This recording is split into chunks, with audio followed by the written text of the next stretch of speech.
Hi everyone, Elsie Jensen here. Tonight we're going to be making a beef stew with lots of root vegetables, sourdough discard biscuits, and then we're going to work on our sourdough loaves for in like 2 days.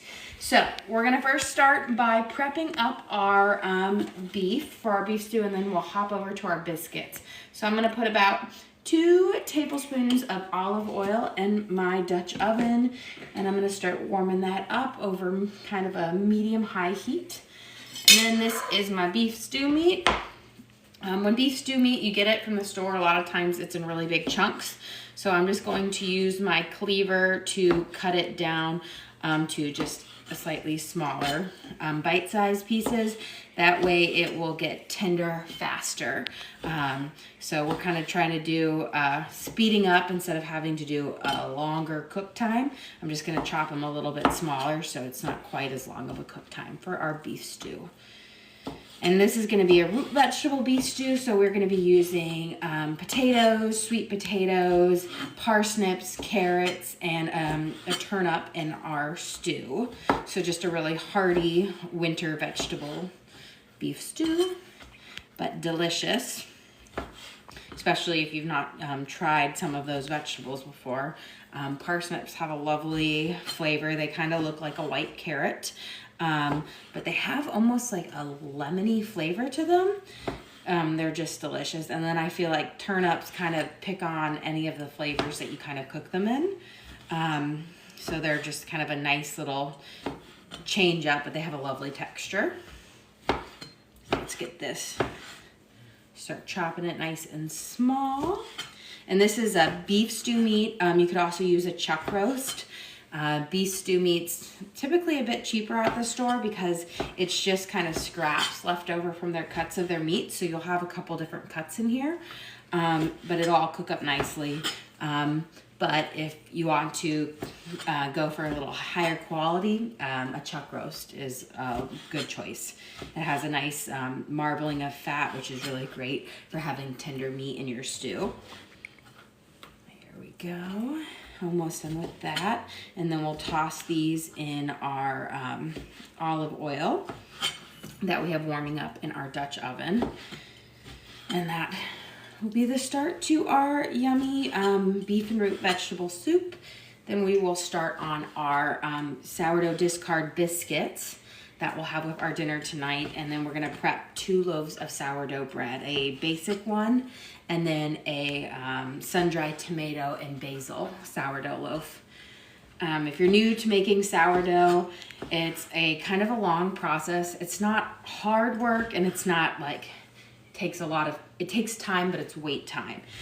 So it takes about 2 days before you can really enjoy your bread, and that's if you have a nice active starter.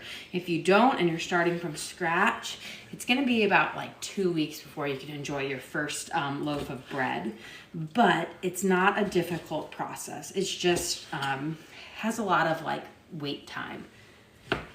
So if you're thinking about getting into doing sourdough, I love it. It's really rewarding. There's a lot of great recipes you can use with the discard, and sourdough bread is just delicious. And it's cheaper than buying it from the store. I found that my sourdough loaves cost me about $1.75 to make them, versus paying, between $5 and $7 at the store. So we've got our stew meat chopped up. I'm gonna toss this in our oil that is warming up in our Dutch oven.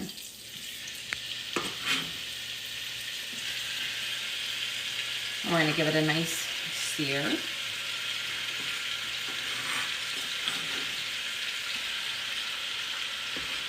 Okay, give my cutting board a flip.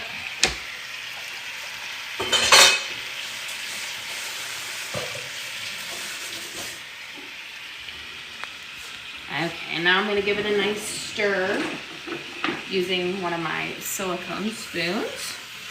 I like to use silicone to cook with because it's rated for high temperatures.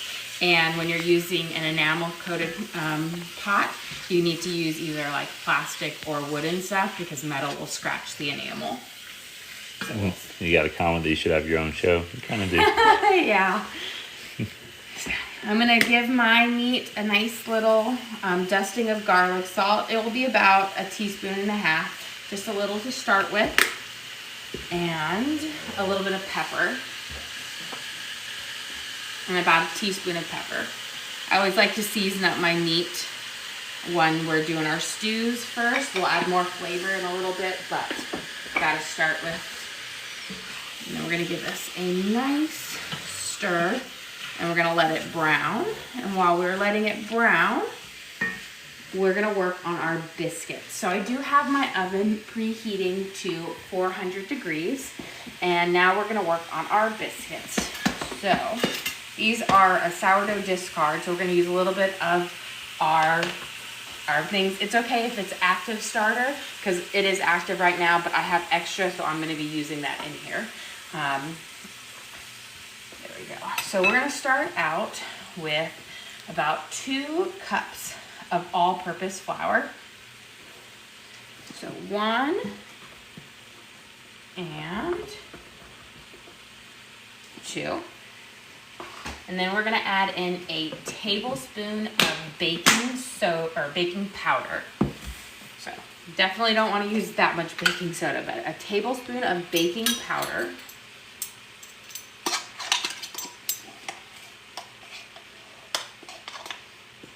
And then about 1/4 of a teaspoon of baking soda, and that's just gonna give it a little extra rise in it. So I have a half here, so I'm just gonna fill it up halfway. And that is not the lid. And then a teaspoon of salt. Okay. And we're gonna give this a quick stir. I'm just gonna use my pastry knife to kind of mix my flour, baking powder, baking soda, and salt together. There we go. And I'm gonna give my stew over here a stir since we're browning it. There we go. Okay. Now we are going to cut in 1 stick of very cold butter. I just pulled this out of the fridge right before we started filming. The key with making biscuits is you need cold butter. So I'm gonna start by kind of putting my knife through it to be in quarters, and I'm gonna just chop it in here, and then I'm gonna use my pastry cutter to finish cutting it in there.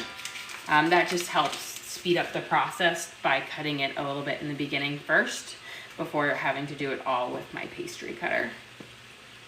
Now you could do this in a food processor if you wanted, but I find if you're not familiar with a pastry cutter, this is a pastry cutter, I find it works just great. It just needs a little bit of elbow grease, and you're essentially going to be pushing down into the flour and the butter mixture, and these are essentially like 5 knives together, and you're just kind of cutting the butter into the flour.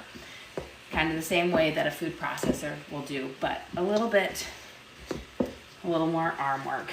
I always say these are like the brass knuckles of cooking. So, don't mess with a pastry chef, she'll get you.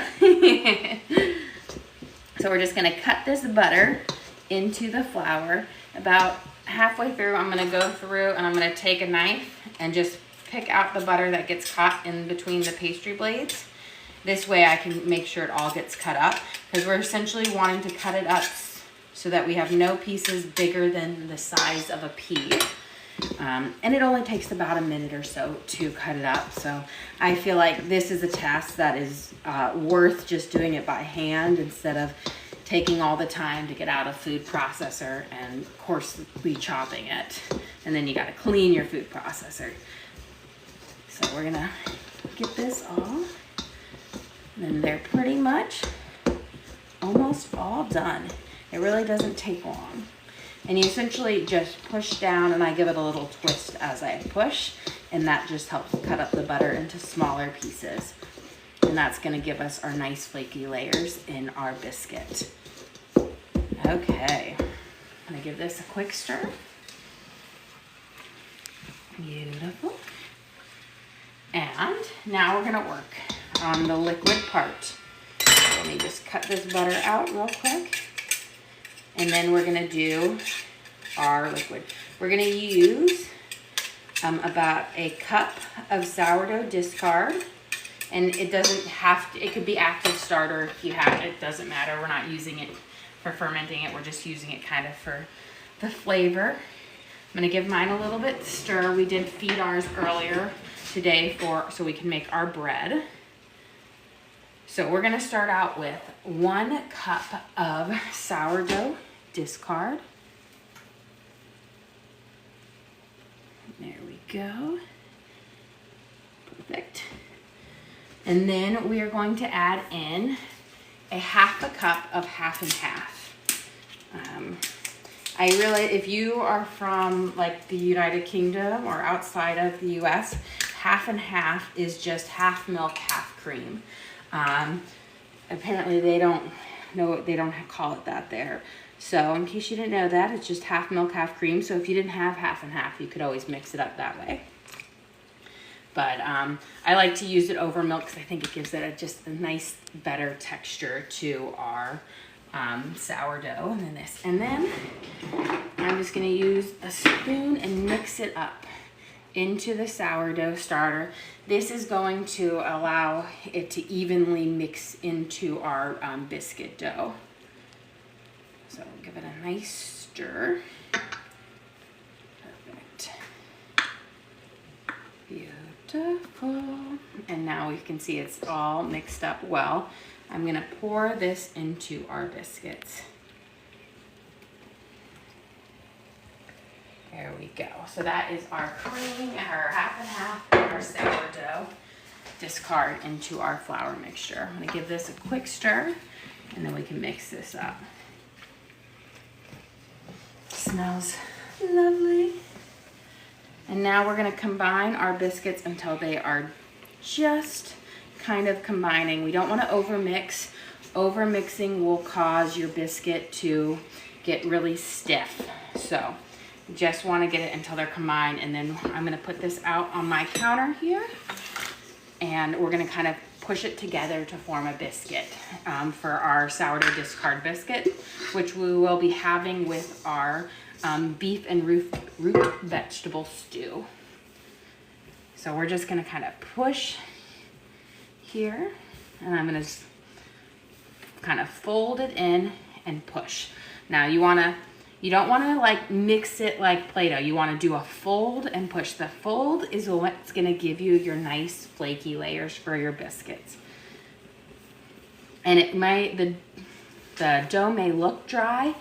It is not. The butter, when it warms up in the oven, will melt, and these will create the flaky, delicious layers. There we go. We've got a little bit more to fold. And then we can use our biscuit cutter and cut out our biscuits. So the trick is to just fold it and push down. And those are what gives you those delicious layers in your biscuit. Okay. Now you could use, for this last part, you could always use a rolling pin to kind of roll it out flat more. But I find just pushing down works just fine. There we go. Beautiful. Now, got my baking sheet, and I'm gonna line it with some parchment paper. I love baking with parchment paper. I made the conversion, and it is, we're just down to the end. It makes it so much easier than to use, to like grease it. It always comes out perfect. It's easy, no mess. So I'm using, this is probably a 3-inch circle cutter, and we're just gonna cut our biscuits, and then we're gonna lay them out on our parchment paper. You want to try to make sure all your biscuits are about the same height so that they kind of cook up even. There we go. And then my last little bits here I will push back together to make another biscuit or two out of it so we have no waste. There we go. And then we're gonna bake these in the oven at 400 for about 15 minutes. Sometimes they take a little bit longer. It just kind of depends how long your oven's preheating and whatnot. So I'm gonna push these back together. I think we can get another 2, maybe 3 biscuits out of it. There we go.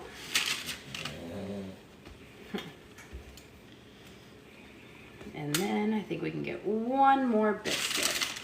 Gotta get creative. And I want to just make sure it's about the same height as all the other ones. Perfect. And then making sure they have enough room to rise. We're gonna brush over the tops with just a little bit of our half and half. Let me stir our meat real quick as it's simmering, and then we'll move on to finishing that up. And we'll pop these in the oven. So just a little bit of half and half in here. You don't need much to brush the tops of it. This is gonna give you that nice golden brown color on the top of your biscuit. And it's purely decorative. It doesn't really add too much to the flavor. It gives it a little bit nicer texture, but it's not a must-do. If you're gonna do more of a sweeter biscuit, you could add in about a tablespoon or so of sugar, and then you could also sprinkle a little bit of sugar on the top of your biscuit as well. But these are gonna be nice and savory for tonight's dinner, so I did not add sugar. Okay, now that we have brushed them, we're gonna pop these in the oven and then let them bake up. So I have my oven preheated to 400 degrees. And put them right in there. And then I'm gonna set my timer for, I'm gonna start with 14 minutes. That way I have a minute or 2 to get here before it's over. And then I'm gonna give my hands a quick wash.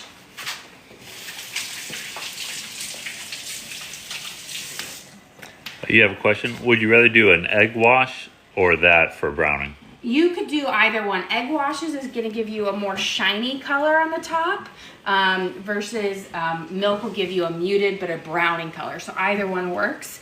Eggs right now are hard to come by, so I have been not wasting my egg washes on them. Okay, we're going to prep our vegetables and we're going to put them here. Let's start with our celery. This is what, 1, 2, 3, 4, 5 stalks of celery. I'm going to use the leaves as well because I find that leaves, they have a great flavor to them, and they also just look lovely in the broth. So we're going to chop these up and then we're going to throw them in there. I'm going to do my carrots, celery, parsnips, and turnip first. Then I will wait and I'll add my potatoes and sweet potatoes because they cook up faster, so they'll be added in last. Because if you overcook those vegetables, they kind of turn to mush. And you want them to retain their nice flavor. So we're gonna add in our celery. And now, while that's also in there, I'm gonna add in 2 bay leaves. Well, we'll do 3 because this one's so tiny. I'm gonna give them a little crunch. That way the flavors can come out a bit faster. And then we're gonna put in a little bit of garlic as well. And that was about half a tablespoon of garlic. If you're using fresh garlic, that would be about 2 to 3 cloves. And give it a nice stir. And now we're going to chop up our carrots. And we're going to add these in here as well. And I'm just doing... You have a question about the bay leaves. Do you pick them out when it's done cooking? You can if you leave them whole, they're in, but I find when you break them up and they simmer in there, you don't notice them, and you crush them up. But when they're whole, of course, you'll find a big leaf in your. But you don't need to. When you crush them up, they kind of just keep disintegrating, and then you don't notice that they're have the crunchy texture or whatnot. That's kind of one of the reasons I like crush them up, because it lets out their flavor more, and I don't have to go through the process of fishing it out. It doesn't like, you can keep it in your stew for as long as you want. It's not like tea where it will let off a bitter flavor when it's done steeping. It can stay in there as long and it will just keep the same flavor. Okay, almost done with our carrots. It was about a handful or so of baby carrots. It would be about 4 big carrots if you were using those. But we are down, I need to go grocery shopping, and I was like, oh, let's use up what we have in our house. I have, it's kind of crazy, but I have 4 fridges. So I'm always like, well, what do we have in these fridges that I need to use up before I restock? Here, but we have a big family, so it's not like it's just a small. I have 5 kids, and then I also cook for my parents. So every night we're feeding about 9 people.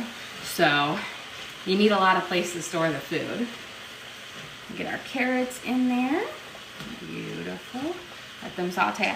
And then we have our parsnips and our root, but I'm going to actually add a little bit of broth in here now to start with.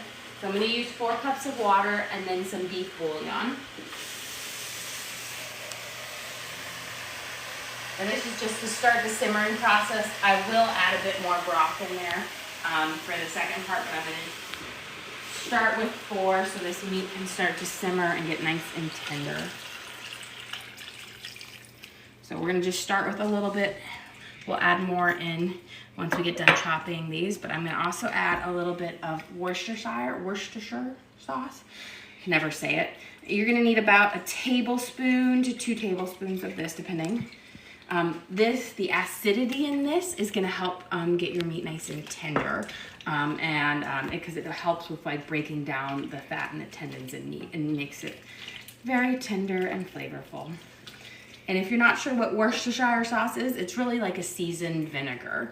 It's like vinegar based with like anchovies, molasses, some spices. But it is really great for tenderizing up meat.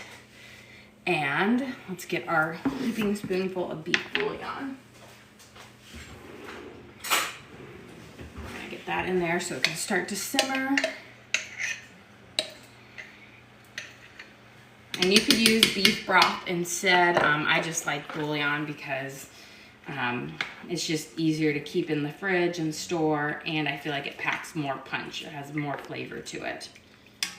Okay, we're gonna let those start to simmer as we prep our next vegetables. So, these are parsnips. They look like white carrots, but they do not taste like carrots. They actually have kind of like a lemony flavor to them, but they are root vegetables. You got a request to see the bouillon jar? Yes, this is the Better Than Bouillon, the beef one. The big ones you can get at Costco, but you can also find them in the grocery store in your soup aisle where they sell it. It's something that once you open it, you have to keep it in the fridge, but it's just like kind of like a beef base that's been reduced, so it's like a reduction. So you mix it with water, and it then dilutes into your broth. But I like it because you can add a bit more than the recommended like serving to make the broth, and it just has more flavor but with less liquid. So we peeled up our parsnips. Now I'm going to cut my ends off, and then we're going to kind of chop these off. Parsnips, I love them. They're a great root vegetable that I don't feel like a lot of people eat, but they are delicious. And they have kind of a lemony flavor to them, but with a carrot texture. But they're great. I love, another way I like to roast parsnips with a little bit of honey is also delicious, and also do like a parsnips and sweet potato mash where you boil them and you mash them together. That is also delicious. But I feel like they're kind of overlooked. Not a lot of people use them, but they have a great flavor, and it gives you a little bit of variety. So here are our parsnips. We're gonna add these into our broth as well. And then we will chop up our turnip and add it in there.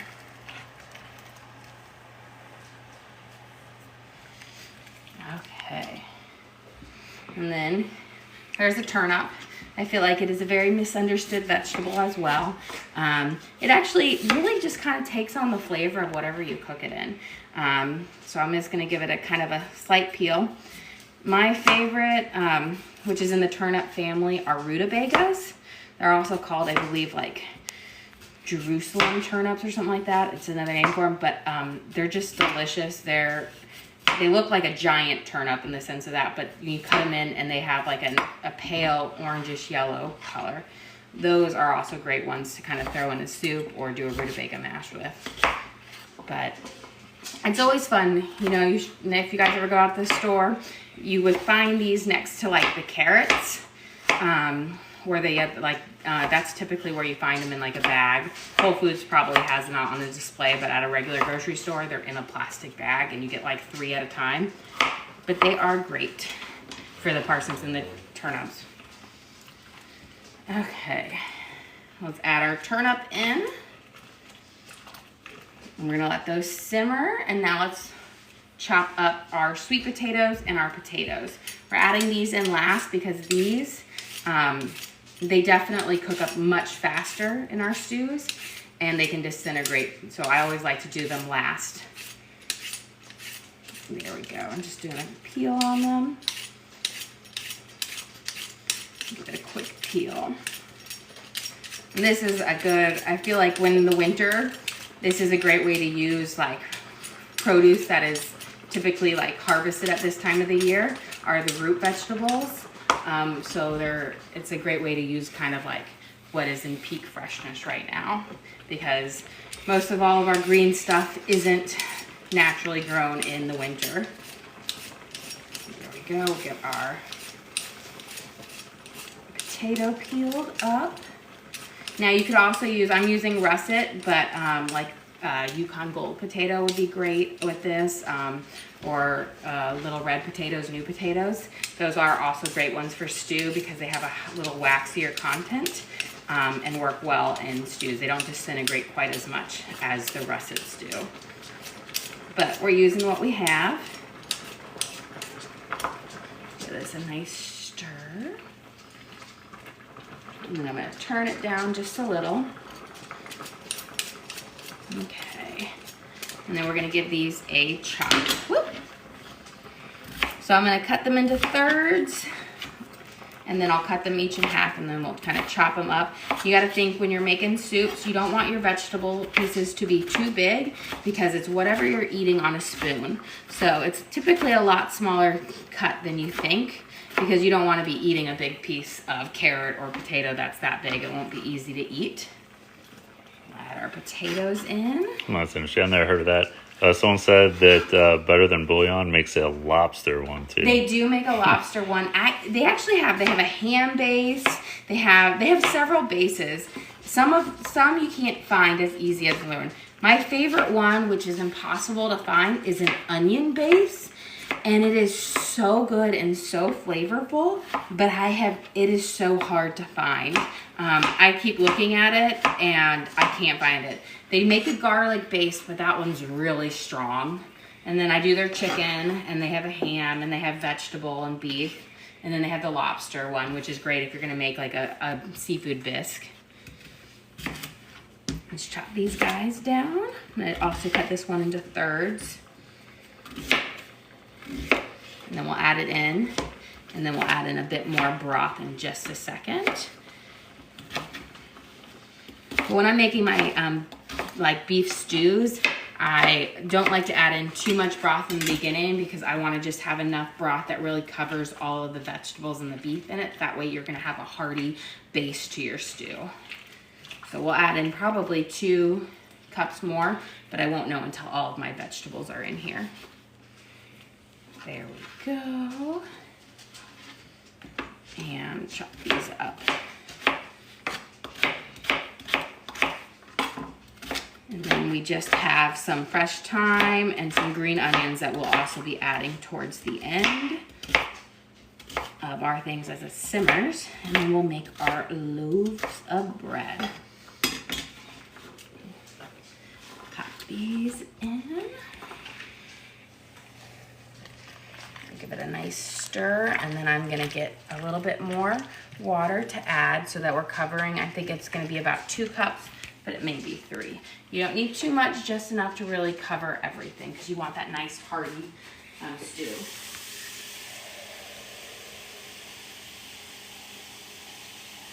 And looks like our biscuits will be ready soon.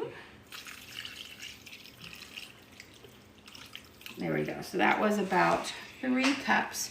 So you see how it's just enough that it's kind of covering everything. And then I'm gonna add a bit more beef bouillon because I added some more water.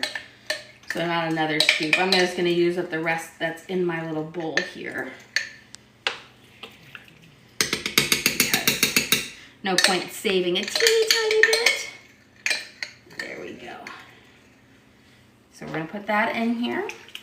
Jenny from the lunch stream said that she ended up getting a Dutch oven 7-quart off Amazon, $60. Yeah, that's a great price, good deal. Yeah, they're great. They're very versatile. I mean, you use them for breads, for stews, for like everything.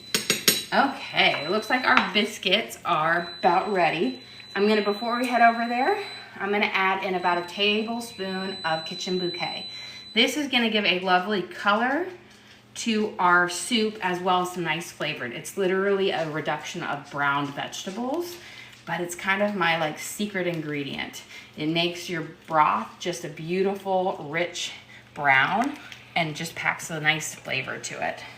So let's let that simmer and let's check out our biscuits.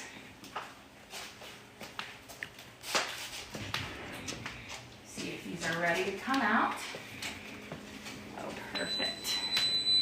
They are ready. They've got a nice golden, put mine on the wrong side. Let me turn off that. You have a question? How do you keep your sweet potatoes from turning colors when you cook them? If you put them in there, they shouldn't turn colors. I feel like they don't really take that much of it. I mean, I guess if you have a really strong broth, they might. But mine pretty much will stay the nice orange color that they are. The potatoes will get a little bit browner, but they don't really change colors for me. Here's our lovely biscuits. They're beautiful. You can see the flaky layers. These are the ones at the ends where I push together, but your first ones turn out very pretty. And then these are our scrap ones, but they still taste just as good. Okay, and clear this off, then we'll make our bread, and then we'll finish off our stew, and dinner will be ready. Okay, and we're done with that guy. Oh, and then you got a question about the kitchen bouquet. Oh, yes. This is, you're gonna find it in the condiment aisle. And it is, it's just like a browning sauce. I use it in my gravies too. It's just something my mom always used, and it's really just a reduction of cooked vegetables. But it adds beautiful color and a lovely flavor. And a little goes a long way. Okay, let's make our sourdough bread. I'm gonna have to get my scale out for that. And just gonna clear up a little bit of my mess over here. And let me get my bread flour.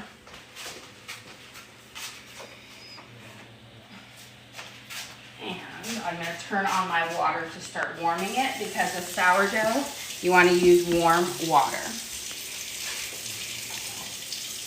So we're gonna make our 2 loaves. Okay. So we're gonna start out by adding in 100 grams of active starter into each one of our bowls. So I'm gonna put it all and use a scale. I always use a scale because I find that it is the best. This is a very active starter. You can see it's nice and bubbly. It's ready to go. So we're gonna give it a little stir, and we're gonna pour it in here. Active means you've just fed it in the last 6 to 8 hours. And we need 100 grams of that.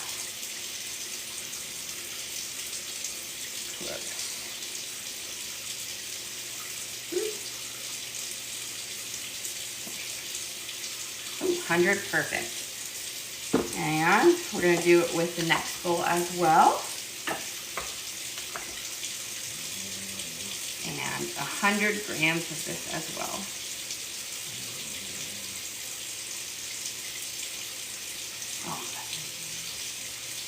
Perfect. It's like at 99. There we go. Look at that. 100 exactly on both bowls. Winning. Let me see. My water should be warm now. Perfect. You want to use warm water because cold water it doesn't absorb the flour as well. And I need my dough whisk. And you're going to be adding 375 grams of warm water to our sourdough starter, and we'll give it a little swirl. Then we're going to add 500 grams of flour, and we'll whisk it. That's pretty much all you need for our basic sourdough thing, plus some salt. Okay. So we're going to add 375 grams of warm water to each one of our bowls. And that's about 1.5 cups.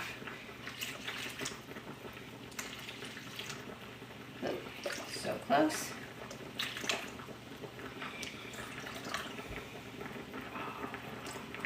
Ooh, perfect. 375, right on the money. And then we're going to do this one as well. Tar it out. I'm going to give my stew a little stir, and then I'm going to turn it down because we've got a nice simmer on it. And it smells so delicious. Okay. And now we're going to add 375 grams to this as well. And you want to use warm water. This is going to help the flour like absorb in it. And then I'm going to just use my dough whisk. I'm going to give it a quick stir. And the reason we put the water in with our sourdough starter is so that when we add it to the flour, it's going to get dispersed evenly. Beautiful. Okay. Now I'm going to add about 2 teaspoons of salt to each one. It's about 8 to 10 grams, but I just eyeball it in my hand because I have done it so many times. Okay, and we're going to give this a quick stir. And the reason why we're using the same base, but I'm doing them in 2 different bowls instead of one big bowl, is because I'm going to be folding into ingredients in one, and it's going to be separate from the other ones. So we'll have a plain one in this one. Okay, and now we're going to add 500 grams of unbleached bread flour. So let me grab a bowl. Unfortunately, my scale does not allow me to do it into the water directly. It gets too heavy. There we go. So 500 grams of unbleached bread flour. You got to use unbleached. It helps with the fermentation process and like the rising part. And when flour is bleached, it kills all those naturally good enzymes. And I will say 500 grams of flour is around 3 cups. But again, when I'm making my bread, I use my scale because it's just a bit more exact. Because sometimes your cup of flour can vary by up to 50 grams, depending on how packed or like if there's air pockets in it. So here's 500. I'm gonna add it to this guy. And then I'm gonna fill this one up and do 500 in here. And perfect. And then we're just gonna add it in and use our dough whisk to blend it. You have a comment, and we hear this one a lot, so I'll read it. I've been wanting to make sourdough, just a little scared of making the starter. We hear that quite a bit. We hear that a lot, and honestly, it's not as scary as you think. Sourdough starters are very forgiving. I mean, it doesn't matter if it's like 29 hours between feeding or 32. You just kind of hit it once every day and there. But it's really easy. It takes like 5 minutes out of your day, max, and it's like daunting because it takes a long time, like as in it takes several days, but it's not hard. It's like 5 minutes a day. You know, a lot of times when I was doing it, it would be like I would do it right after I put my little ones down for bed during nap time, or I'll do it in the morning when I first wake up. It's easy. I do know we have some videos posted on making the starter from the beginning and letting it, you know, till it's like fermented. It's not hard. Yes, it takes time, but it's easy time. You know what I mean? And a lot of it's just resting. You mix your ingredients together and then you do it again the next day and then you throw out some. So I always tell people, take the plunge, do it. I don't think you'll regret it. It's really not that hard, and sourdough again is very forgiving. Okay, so we've got this first one, and then we're gonna let it sit for a little bit, and then we're gonna do our first fold and stretch of it.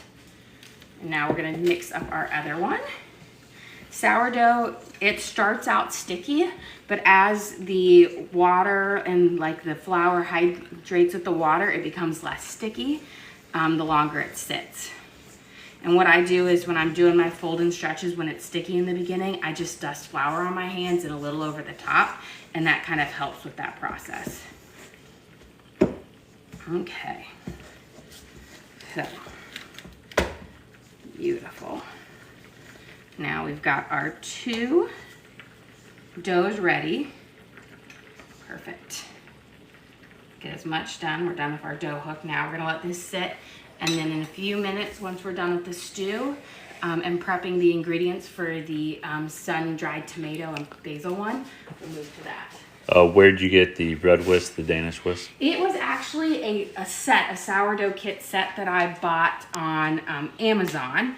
They have a lot of sets there. I actually put one in my store on the link on my page that has a sourdough set that has the dough whisk and it has the Banneton baskets. It has all the little like dealy stuff that makes it easy to do the sourdough. I recommend getting one of those things. They're not expensive at all. They're like, most kits are under 50 bucks and they have so much in them, and it makes it a lot easier. They give you the jar that you can use for fermenting your flour, the dough whisk, the little stir, the cheesecloth to put over it, the Banneton baskets. I mean, they have everything. It's easier than trying to do it piecemeal, I'll tell you that. Okay, so here are our green onions. I've got 4 green onions. We're just gonna chop these up. There we go, all the way down. And then of course we won't use the little rooty stalks. And we're gonna add these to our stew, as well as I've got a big bunch of fresh thyme. And so what I'm gonna do is I'm gonna try to pull off as much of the leaves as possible, and then we'll give it a little mince, and we're gonna throw this into our stew as well. Thyme is just a great herb that you can use with beef. It really brings out the flavors. There's a good question that happened to you too. Every time they go on vacation, about 2 weeks, they'd have to start another starter. Are there any good suggestions? Yes, you can put it in your fridge with a airtight lid. So just like feed it right before you go, and then you can pop it in your fridge.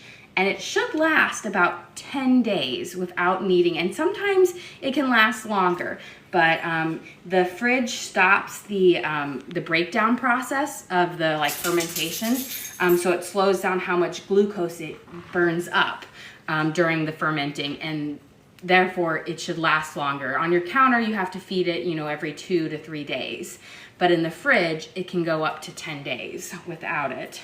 Now, we went on vacation and I forgot to put my starter in the fridge over winter break, and so it did mold. It was so sad, and so I had to start over when we got back from vacation. But now we're up and running. One of my kits, it actually comes with, it's the bigger jar I have. I'll show you guys in just a second. But it comes with like the cheesecloth, and then it has a base on the bottom that pops off to be a lid that you can put on, which kind of seals it, but also allows the gases, if it gets too bubbly, to kind of vent out. So here is our thyme. I'm gonna give it a quick chop up. I got most of the stems out. Here we go.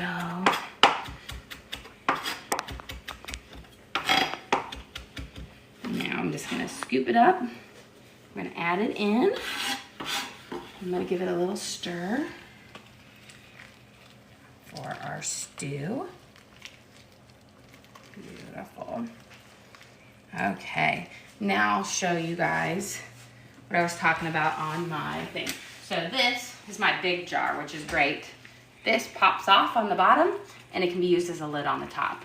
This one I got on Amazon. It was like 20 bucks. I don't know if it has a brand name on it or anything. Balci, B-A-L-C-I. But that one's great. It comes with the little cheesecloth top. I love it, and that you can also pop it in the fridge. I mean, if you're gonna be gone for more than 10 days, then you're kind of out of luck unless you have a good neighbor or a friend that can babysit your starter for you. Or I've also known people to take it along with them on vacation, and they just like seal it up in a jar, and then whatever they get, they put it out on the counter there. And then just bring a little flour and you could feed it on there. But that's a lot of dedication. Okay, let's prep the ingredients for our next part of our sourdough. Okay, and my little basil plant. My other one, I decided to get another one because my other one is so sad over there. Okay, we're gonna be using some sun-dried tomatoes. We're gonna give them a chop up because you of course don't wanna put a huge one in. And these are just gonna give a lovely flavor to the sourdough bread. So we're gonna do sun-dried tomatoes with some fresh basil in one, and then the other one is gonna be our plain basic sourdough. So we're gonna do a nice full mince on these because you don't wanna have super huge chunks in there. You kinda want your sun-dried tomato to be dispersed. So I'm just gonna go over it. My little trick to kind of mincing things up fine is I hold my hand down on this edge of the knife and then I pick it up and go over it back and forth. It gives you a more powerful cut, and it's a lot safer than trying to go like this. So we'll go over and we're gonna mince this in. Perfect. And this is about, I'm gonna say this is about 1/4 of a cup to 1/3 of a cup of minced sun-dried tomatoes. You could use a sun-dried tomato paste if you wanted to. It won't have as big of chunks of sun-dried tomatoes in it, but it would work as well. You have a question. Do you come from a family of cooks, or did you teach yourself? I want to say I taught myself a lot. My mom did cook all of our meals growing up. I come from a big family. I have I have 9 siblings. I'm the youngest of 10. 7 of them came from my mom and 3 were from a marriage beforehand, but we always had home-cooked meals growing up, and she did a lot of like economical home-cooked stuff because it was just cheaper back in the day. But then when we got older, we did have a cook that came in and cooked for us in the evenings, and then my parents threw a lot of dinner parties because of their academics and administration at their university.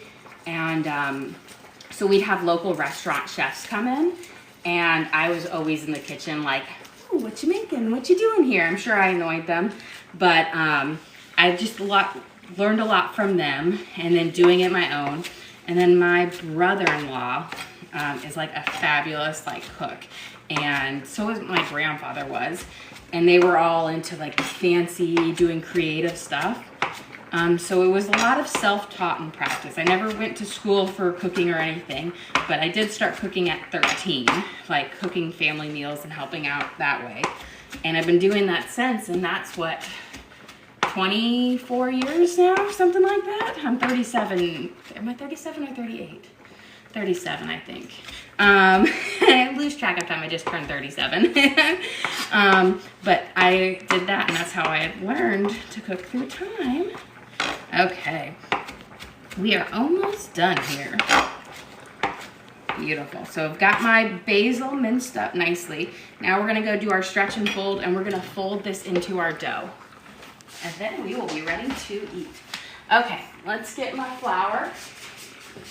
So, because the dough is really sticky in the beginning, we are going to kind of dust a little over the top like this, and then you see I'm gonna really coat my hands. I'm gonna kind of make a well here, and we're gonna add in our sun-dried tomatoes and all of our basil, like this. And now we're gonna kind of do our stretch and fold, and we're kind of gonna knead it in for this. This is the first of our set of 4 stretches and folds that you do every 30 minutes for the next 2 hours.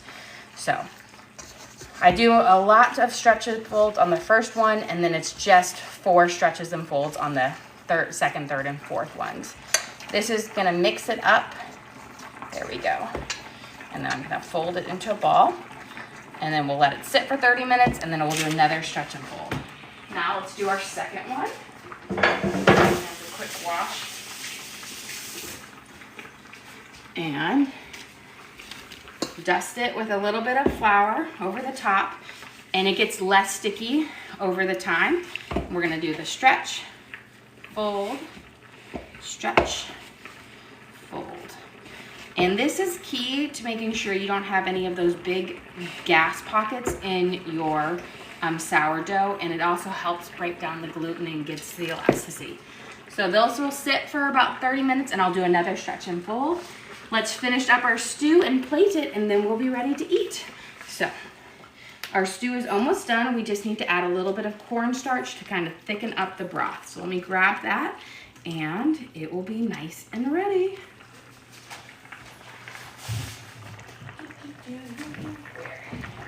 Okay, we're gonna make a slurry with the cornstarch. If you don't know what that is, that's just adding a little bit of broth to our thing, and then we'll mix it, and then we'll add it back in. So let me add this in. So take it out from there, because if you try to add your cornstarch in, it will just get clumpy. So we're gonna make our slurry first, and then we're gonna add our cornstarch. Here, we can use the spoon that we used for our bouillon. And we're gonna add it in here, and you don't need a lot of it. We're gonna use probably, 2 tablespoons maybe. We're gonna mix it up until it's kind of dissolved, and then we'll add it back into our liquid, and that is going to thicken it up. But you just can't add it directly into the soup, or you're gonna get like cornstarch chunks, and that won't be very good. So this is called a slurry. You can do it also if you're doing like for fruit desserts or whatnot. There we go.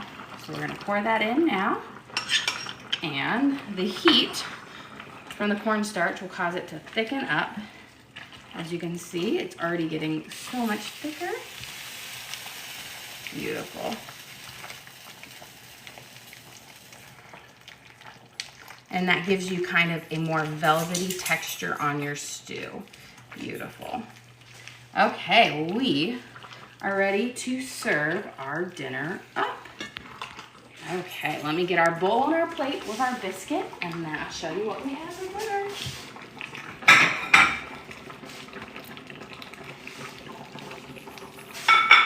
Turn this guy off, and let me get our ladle out. So we'll have a nice biscuit with dinner, and then I'm gonna ladle this guy up. And you can see it's just that cornstarch just gives you that nice thicker kind of gravy texture to our beef stew. Beautiful. So this is our root vegetable and beef stew with our sourdough discard biscuit. Delicious. Here, we'll pop this guy apart real quick. You guys can see the beautiful flaky layers in there. It'll be perfect for dipping in our stew. Well, guys, thank you for joining us today. Don't forget to like and subscribe. We try to do live shows every day.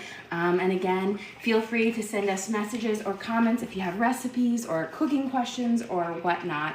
But again, thanks for joining us. Don't forget to like and subscribe.